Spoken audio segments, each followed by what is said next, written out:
ರಾಷ್ಟ್ರೀಯವಾದಿ ವೈಚಾರಿಕ ಸಾಹಿತ್ಯದಲ್ಲಿ ಮಹತ್ವದ ಮೈಲುಗಲ್ಲನ್ನು ಸಾಧಿಸಿ ರಾಜ್ಯಾದ್ಯಂತ ಅಮೋಘ ಪ್ರದರ್ಶನ ಕಾಣುತ್ತಿರುವ ಸತ್ಯವನ್ನೇ ಹೇಳುತ್ತೇನೆ ನಾಟಕವು ಇತಿಹಾಸದ ಮುಸುಕಿನಲ್ಲಿ ಮುಚ್ಚಿಹೋಗಿದ್ದ ಸತ್ಯವನ್ನು ಗಟ್ಟಿಯಾಗಿ ಜಗದೆದುರು ಪ್ರದರ್ಶಿಸುವಲ್ಲಿ ಯಶಸ್ವಿಯಾಗಿದೆ. ಬಲಪಂಥೀಯ ವಿಚಾರದಲ್ಲಿ ತನ್ನ ಗಟ್ಟಿತನದಿಂದ ರಾಷ್ಟ್ರೀಯವಾದಿಗಳ ಧ್ವನಿಯಾಗಿ ಗುರುತಿಸಿಕೊಂಡಿರುವ ಮೈಸೂರು ರಂಗಾಯಣದ ನಿಕಟಪೂರ್ವ ಅಧ್ಯಕ್ಷ ಅಡ್ಡಂಡ ಕಾರ್ಯಪ್ಪ ಅವರ ರಚನೆ ಮತ್ತು ನಿರ್ದೇಶನದಲ್ಲಿ ಕೊಡಗಿನ ರಂಗಭೂಮಿ ಟ್ರಸ್ಟ್ ಇವರ ಪ್ರಸ್ತುತಿಯಲ್ಲಿ ಮೂಡಿಬಂದಿರುವ ಸತ್ಯವನ್ನೇ ಹೇಳುತ್ತೇನೆ ನಾಟಕವು ಶಾಲಾ ಪುಸ್ತಕಗಳಲ್ಲಿ ದಾಖಲಾಗಿದ್ದ ಕಥೋಕಲ್ಪಿತ ಕಥೆಗಳಿಗೆ ಎಳ್ಳು ನೀರು ಬಿಟ್ಟು ಸುಳ್ಳನ್ನು ಬೆತ್ತಲೆಗೊಳಿಸಿ ಭಾರತದ ಇತಿಹಾಸದ ಪುಟಗಳಿಗೆ ಸತ್ಯದ ಬಟ್ಟೆಯನ್ನು ತೊಡಿಸಿದೆ ಎಂಬುದು ನಾಟಕ ನೋಡಿದ ಬಹುತೇಕರ ಅಭಿಪ್ರಾಯವಾಗಿದೆ. ಆತ್ಮಸಾಕ್ಷಿಯ ನ್ಯಾಯಾಲಯದಲ್ಲಿ ಹಳ್ಳಿಯ ಬಡ ರೈತನೊಬ್ಬ ನ್ಯಾಯಾಧೀಶನಾಗಿದ್ದಾನೆ. ಸಾಮಾನ್ಯ ಮಹಿಳೆಯೊಬ್ಬಳು ನ್ಯಾಯವಾದಿ. ಯಾವುದೇ ಪಕ್ಷ ವ್ಯಕ್ತಿಗಳ ಪರವಾಗಿ ಸಾಕ್ಷಿಗಳ ಆಧಾರದ ಮೇಲೆ ವಕೀಲಕ್ಕೆ ಮಾಡದೆ ಆತ್ಮಸಾಕ್ಷಿಯ ಹೇಳಿಕೆಯ ಆಧಾರದಲ್ಲಿ ಆಕೆಯ ಪ್ರಶ್ನೆ. ಈ ಆತ್ಮಸಾಕ್ಷಿಯ ನ್ಯಾಯಾಲಯದಲ್ಲಿ ಆಕೆಗೆ ಎದುರು ಕಟಕಟಕ್ಕೆ ನಿಲ್ಲುವವರು ಸಾಮಾನ್ಯರಲ್ಲ.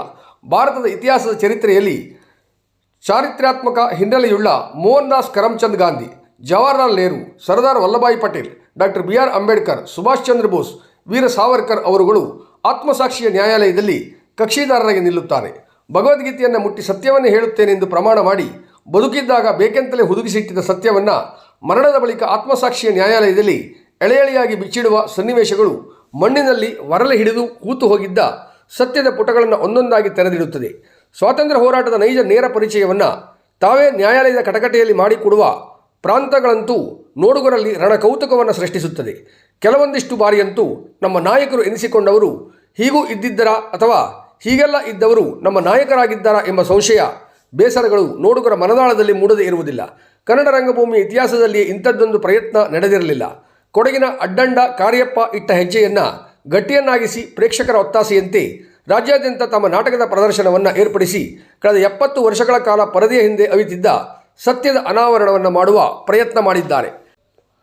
ಕಳೆದ ಜನವರಿ 26ರಂದು ಗಣರಾಜ್ಯೋತ್ಸವದ ಪ್ರಯುಕ್ತ ಶಿರಸಿಯ ರಂಗಧಾಮದಲ್ಲಿ ನಡೆದ ಪ್ರದರ್ಶನದಲ್ಲಿ 500ಕ್ಕೂ ಹೆಚ್ಚು ಪ್ರಜ್ಞಾವಂತರು ಈ ನಾಟಕ ಪ್ರದರ್ಶನವನ್ನು ವೀಕ್ಷಿಸಿ ಅಡ್ಡಂಡ ಕಾರ್ಯಪ್ಪ ಅವರ ಕಾರ್ಯವನ್ನು ಶ್ಲಾಘಿಸಿದ್ದಾರೆ. ಈಗಲಾದರೂ ಸಮಾಜದ ಸುಳ್ಳು ದಾಖಲೆಗಳಲ್ಲಿ ಅವಿತು ಹೋದ ಸತ್ಯ ಸಂಗತಿಗಳನ್ನು ತಿಳಿದುಕೊಳ್ಳುವ ಸದಾವಕಾಶ ನಮಗೆ ದೊರೆತಿದ್ದು ನಮ್ಮ ಭಾಗ್ಯವೆಂದು ಹೊಗಳಿಕೆಯ ಮಾತುಗಳನ್ನು ಆಡಿದ್ದಾರೆ. ಇದೀಗ ನಮ್ಮ ಜಿಲ್ಲೆಯ ಪ್ರಜ್ಞಾವಂತ ನಾಗರಿಕರಿಗೆ ಮತ್ತೊಮ್ಮೆ ಅಂತಹ ಅವಕಾಶ ನಮ್ಮೆದುರಿಗಿದೆ. ಅನಂತಮೂರ್ತಿ ಹೆಗಡೆ ಚಾರಿಟೇಬಲ್ ಟ್ರಸ್ಟ್ ನೇತೃತ್ವದಲ್ಲಿ ಸಿದ್ದಾಪುರದಲ್ಲಿ ಮತ್ತು ಮಂಚಿಕೇರಿಯಲ್ಲಿ ಕ್ರಮವಾಗಿ ಮಾರ್ಚ್ 1 ಮತ್ತು 2ರಂದು ಸತ್ಯವನ್ನೇ ಹೇಳುತ್ತೇನೆ ಉಚಿತವಾಗಿ ನಾಟಕ ಪ್ರದರ್ಶನ ನಡೆಯಲಿದ್ದು ಎಲ್ಲ ರಾಷ್ಟ್ರಾಭಿಮಾನಿಗಳು ಭಾಗಿಯಾಗಿ ನಾಟಕದ ಪಾತ್ರಧಾರಿಗಳನ್ನು ಪ್ರೋತ್ಸಾಹಿಸುವುದರ ಜೊತೆಗೆ ರಾಷ್ಟ್ರ ನಿರ್ಮಾಣದ ಪವಿತ್ರ ಯಜ್ಞ ಕಾರ್ಯದಲ್ಲಿ ಸಂವಿಧೆಗಳಾಗಿರುತ್ತೀರಿ ಎಂಬ ವಿಶ್ವಾಸ ನಮ್ಮದು. ಸತ್ಯವನ್ನೇ ಹೇಳುತ್ತೇನೆ. ದಿನಾಂಕ 1/3/2025, ಸಮಯ ಸಂಜೆ 6 ಗಂಟೆ, ಸ್ಥಳ ಶ್ರೀ ಶಂಕರಮಠ ಸಿದ್ದಾಪುರ.